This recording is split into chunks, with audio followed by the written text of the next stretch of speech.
দুর্গাপুরের Indo American মোড়ে জাতীয় সড়কে চলন্ত ডাম্পারে হঠাৎ আগুন। কারখানার বর্জ্য নিয়ে ডাম্পারটি আসানসোলের দিকে যাচ্ছিল। আচমকা আগুন ধরে যায়। আতঙ্কে রাস্তায় যান চলাচল বন্ধ হয়ে যায়। দমকলের একটি ইঞ্জিন আধ ঘন্টার চেষ্টায় পরিস্থিতি নিয়ন্ত্রণে আনে। এটা কি ঘটনা?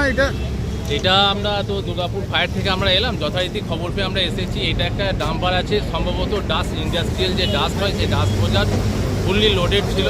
কোনো কারণে ইনসিডেন্টলি সেটা আগুন লেগে যায়। আমরা খবর পেয়ে এসেছি। আমরা ডাম্পারটাকে বলতে গেলে অনেকটাই সেভ করেছি। কেবিনটা ক্ষতি হয়েছে, কিন্তু এর সামনে যে টায়ারগুলো যেগুলো যা ছিল সব ঠিক আছে। এখন আগুনটা পুরোপুরি নিয়ন্ত্রণে, সেভাবে কিছু হয়নি। আর আমরা যে ড্রাইভার খালাসি তাদেরকে কিন্তু এখনও পর্যন্ত খুঁজে পাচ্ছি না। খোঁজার চেষ্টা করছি। ওরা সম্ভবত এখানে ইনসিডেন্ট প্লেসে ওরা নেই। খোঁজার আমরা চেষ্টা করছি এই পর্যন্ত। তবে আগুন কিন্তু পুরোপুরি নিয়ন্ত্রণ এখন এই মুহূর্তে নেই বললেই চলে।